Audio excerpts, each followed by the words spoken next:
Bonjour YouTube et bonjour chers internautes et bienvenue au Manga Café pour ce mercredi matin, pour ce nouvel épisode du Manga Café News. Et on est mercredi, donc aujourd'hui déjà il y a un gros paquet de news et en plus il y a des sorties manga ultra intéressantes. Bref, accrochez-vous, installez-vous bien confortablement, on va passer au sommaire du jour avec toutes nos news ultra croustilles-fondantes. Et on va commencer aujourd'hui avec un nouveau manga français qui arrive chez Glénat. Des bonnes nouvelles sur les réimpressions de GTO et Young GTO chez Pika. Play It's Cool Guy arrive chez Doki Doki. Un coffret pour Horimiya qui arrive chez Nobinobi. Une exposition sur les mystérieuses cités d'or à Angoulême. Direction le Japon avec un nouveau spin-off pour Valkyrie Apocalypse. Japon toujours avec le nouveau manga de Keiko Iwashita. Actu animation avec Blue Lock qui arrive en VF sur Crunchyroll. Et pour finir bien sûr les sorties manga du jour. Allez, Manga Café News, eh bien c'est maintenant.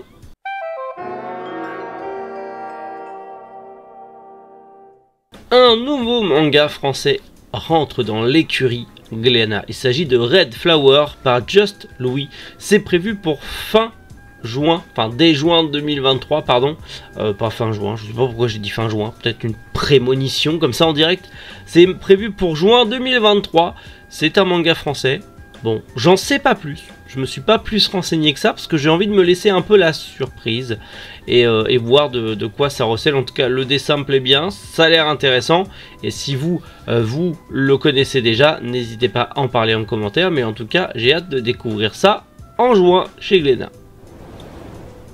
Allez, vous l'attendiez, enfin des news sur les réimpressions pour GTO, Young GTO, Bad Company, GTR, Chia la Foulou. Enfin, c'est surtout la saga GTO qui vous intéressait. Vous étiez assez nombreux à me dire, mais est-ce que tu as des news et tout? Bah non.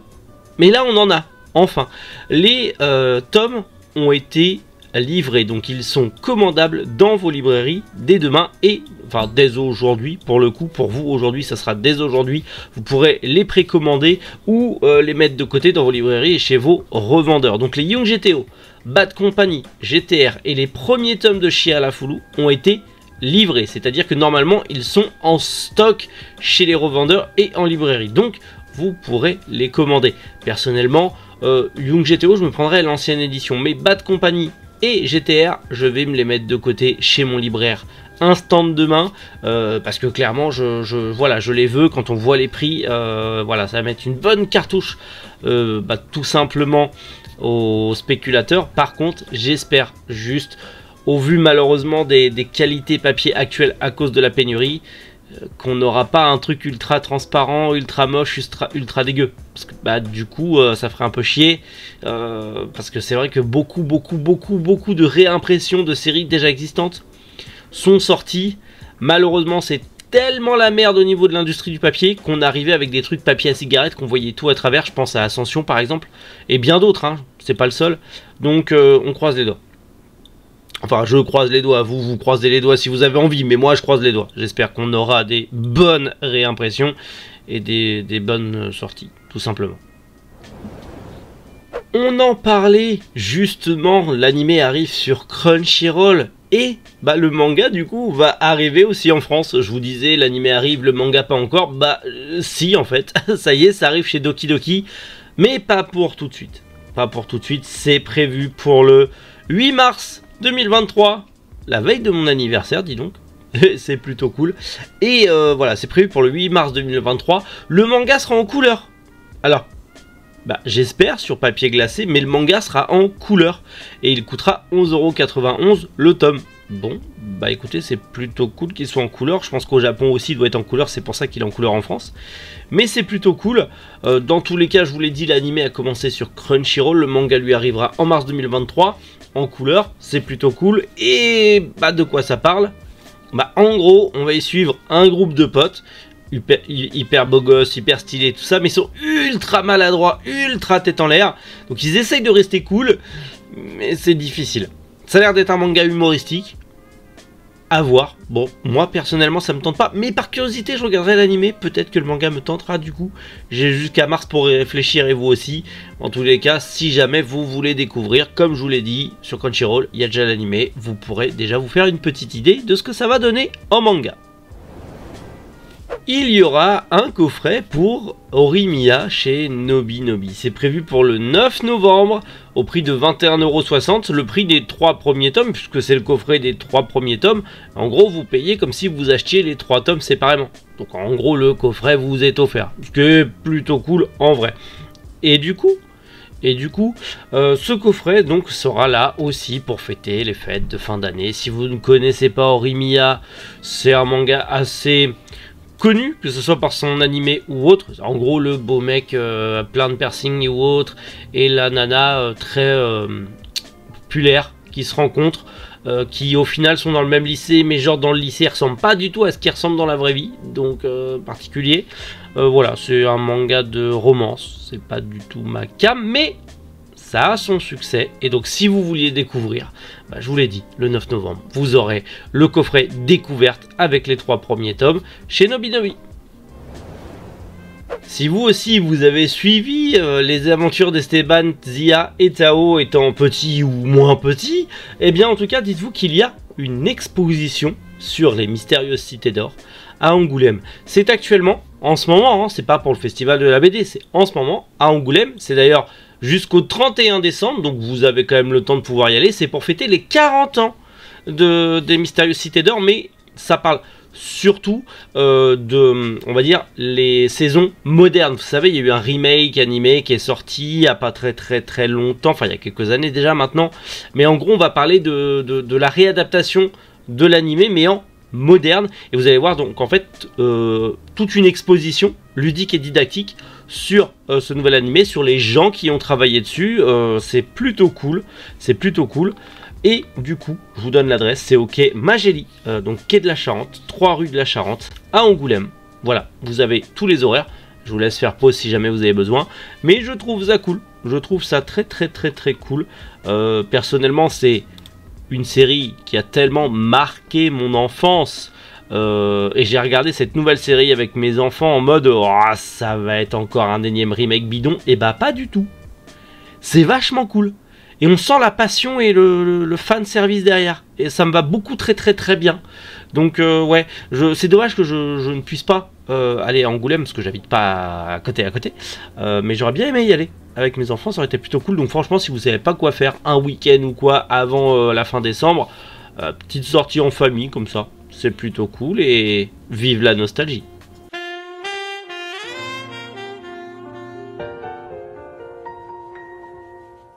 Je suis tellement heureux, un nouveau spin-off pour Valkyrie Apocalypse. Alors il existait déjà un spin-off centré justement sur Lubu, l'un des personnages de Valkyrie Apocalypse, et cette fois-ci un nouveau spin-off sort sur Jack l'Éventreur. C'est trop bien.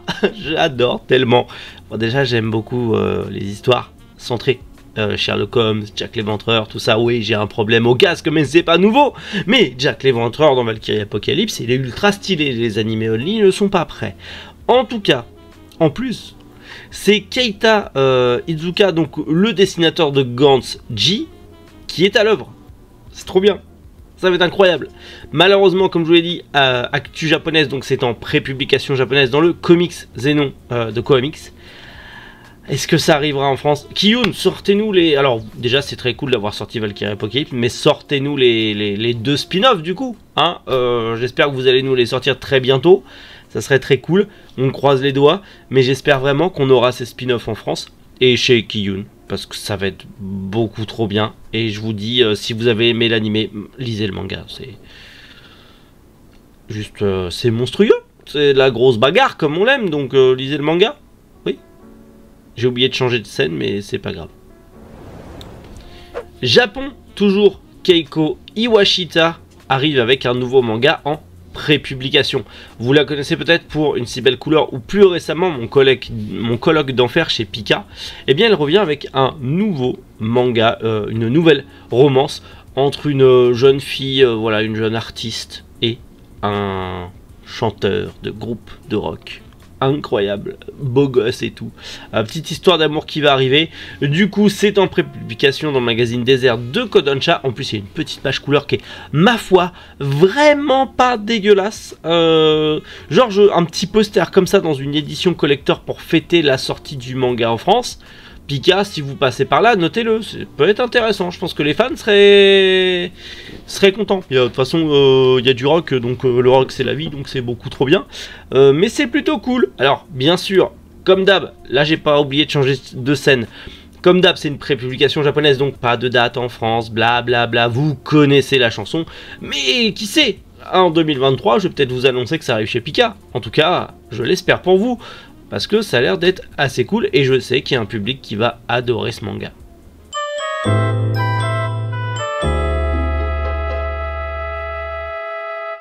Une news de dernière minute de la part de Crunchyroll qui a eu un bug monstrueux. Je crois que la hype sur Chainsaw Man a flingué les serveurs.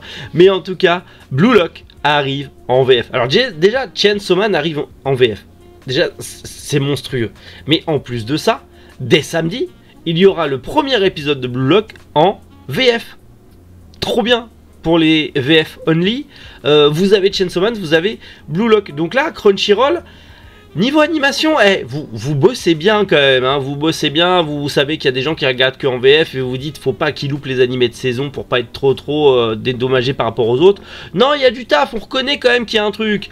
Alors par contre, si vous pouviez mettre la même volonté pour vos mangas, ça serait bien. Parce que bon, Mashal, les stands acryliques qui ont la même épaisseur qu'une feuille de papier et qui du coup sont en acrylique ultra souple, donc ils plient sous leur propre poids, c'est juste, ils montent. Ah, cette douille monstrueuse.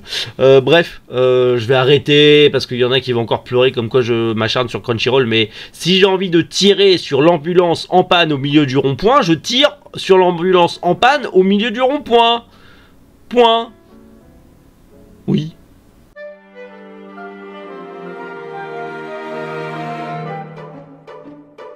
Et on passe aux sorties manga du jour et on commence aux éditions Pika avec le 9e tome de Born to Be an Heir, le 12e tome de Drifting Dragon, le 10e tome de Piège Charnel et le 21e tome de Yozakura Quartet.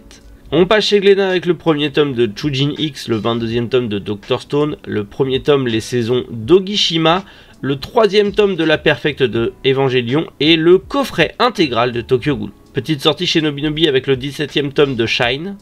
Chez Crunchyroll sort le 11e tome de Mashal ainsi que son collecteur de la honte. Chez Casterman sort le 10e et dernier tome de Candy and Cigarette. Chez Meian sort le 5e tome de Anna l'Inaccessible, le 6e tome de Arène in Fantasy World Dungeon, le 11e tome de Konosuba soit béni Monde Merveilleux, le 8e tome de Masamune Kun's Revenge, le tome 5 et 6 de Shikimori n'est pas juste mignon et le 17e et 18e tome de Tombée du ciel. Chez Kabuk sort le 2e tome de The Druid of Seoul Station. Et pour finir chez Mangetsu sort le premier tome de Soichi. Qui est le manga que j'attends le plus, Soichi. Vite que j'aille le chercher. Et bien sûr, je vous en reparle ce week-end. Si tout va bien. J'aurais bien aimé l'avoir en avance pour vous en parler mieux. Bon, je fais pas partie des petits papiers de Mangetsu encore. Mais c'est pas grave, ça va venir. On dirait l'autre qui pleure pour un partenariat. Bref, allez, on va s'arrêter là. J'espère que toutes ces news vous ont plu. En tout cas, moi c'était plutôt cool, j'ai bien aimé. Il y a pas mal de bonnes petites choses qui arrivent. Je vous dis, 2023 va être une très bonne année. Je le sens que 2023 va être folle. Déjà, la fin 2022 est assez folle déjà. Donc, mais 2023, les gars, je crois qu'on n'est pas prêt. On n'est pas prêt. Et c'est tellement un plaisir de partager l'actu avec vous chaque jour. C'est fou. C'est fou cette dose d'adrénaline, cette dose de joie et de bonne humeur chaque jour avec vous, à partager l'actu avec vous. Vous êtes de plus en plus nombreux, la chaîne grandit, la communauté grandit. Et c'est beaucoup trop bien. Donc encore une fois, merci à vous. Merci à vous. Vous êtes les meilleurs, sachez-le. Bon, allez, sans plus tarder, parce que vous en avez rien à foutre de m'écouter blablater pendant des plombes. Prenez soin de vous et passez une excellente journée. Je vous donne rendez-vous demain à 7 h du matin, bien sûr. Donc, bonne journée à tous. C'était Méric. Bonjour, les internautes.